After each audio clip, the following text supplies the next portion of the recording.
Is Kizaru a fraud? The 1093 spoilers are out and it doesn't let you down. It's the continuation of Luffy vs Kizaru, and thankfully that's where we pick back up with the new leaks. The start of the new chapter, we have Luffy preparing to throw Kizaru away.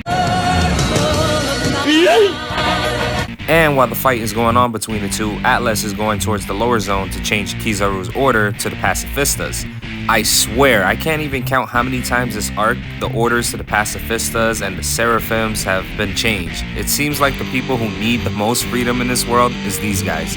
Luffy, you might need to recruit them to the fleet or something so they can experience freedom. So Vegapunk goes with the Atlas to the lower zone, and Sanji decides to go with them as well. I'm hoping with Sanji going with them, it sets up something huge for Sanji in the future. Bonnie's at the lower zone and she's already fighting against Marines, which is cool because that means we can finally see some Bonnie action. And then, probably the most hyped I am for this chapter, we also get to see if Lucci is a fraud or the real deal. Lucci is in his awakened form, ready to take on Zoro in a fight. This is a fight that I definitely wasn't expecting, but I'm definitely here for it.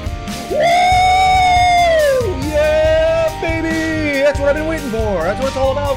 Woo! I should have expected it though. I mean, it's a continuation of what we almost got at the lab in earlier chapters, with the Zoro with two swords and a Lucci in base form. Yeah, I don't care what anyone says, Zoro is clapping this fool, let's be real.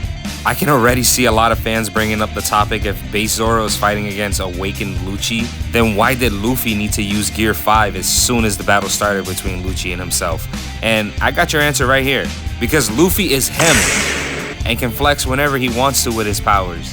Moving on, Luffy decides to throw Kizaru away as if that was the best attack he could have done.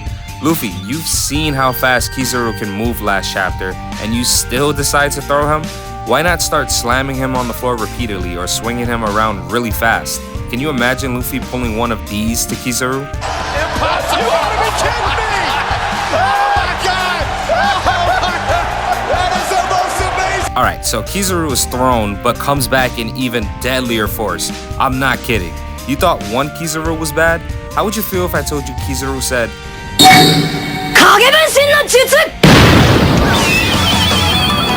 yeah, we got light clones now that attack Luffy.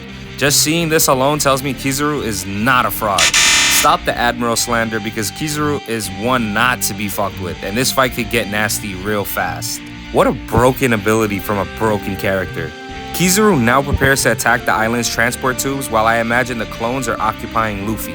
And it's the same transport tubes that Sanji, Vegapunk, and Atlas are riding in. But Luffy ain't no pushover. He arrives in time to receive Kizaru's attack. Luffy faster than light? Question mark? That's so gonna be used so many times from now on in One Piece to describe Luffy's feats. I gotta hand it to Oda. If this arc is doing anything really well, it's portraying Luffy at a Yonko level. And I'm not saying this only because he's going up against an admiral like Kizaru. It's the fact that he can go up against Kizaru after having multiple fights prior to this one and constantly going gear 4th or 5th. My boy Luffy is building up that Yonko tolerance. Vegapunk and the rest does reach the lower tower, and Atlas is successful in changing Kizaru's orders. Big surprise. And finally, to end the chapter, another glimpse of Saturn. How many glimpses are we actually gonna get of this guy? Chances are he's about ready to really make his move this time.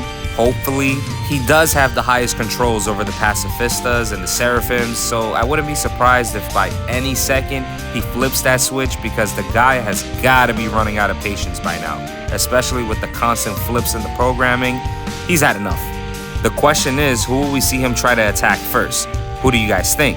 If we're being honest right now and we're thinking about it from the perspective of the Straw Hats, Luffy's already stuck in a battle against Kizaru, so there's not much more he can do there. Zoro is going up against Lucci right now. Maybe that can hint that Sanji's gonna be returning to his Mr. Prince roots and doing something really clever to save the Straw Hats' ass from Saturn from whatever Saturn plans to do. That or straight up fight against Saturn, but I don't know about that. Anyways, what do you guys think of the leaks? What do you guys foresee happening afterwards? Let me know in the comments. I'd really like to hear your thoughts. And thanks for watching as always. Like and sub if you feel like it, and I'll see you guys on the next one.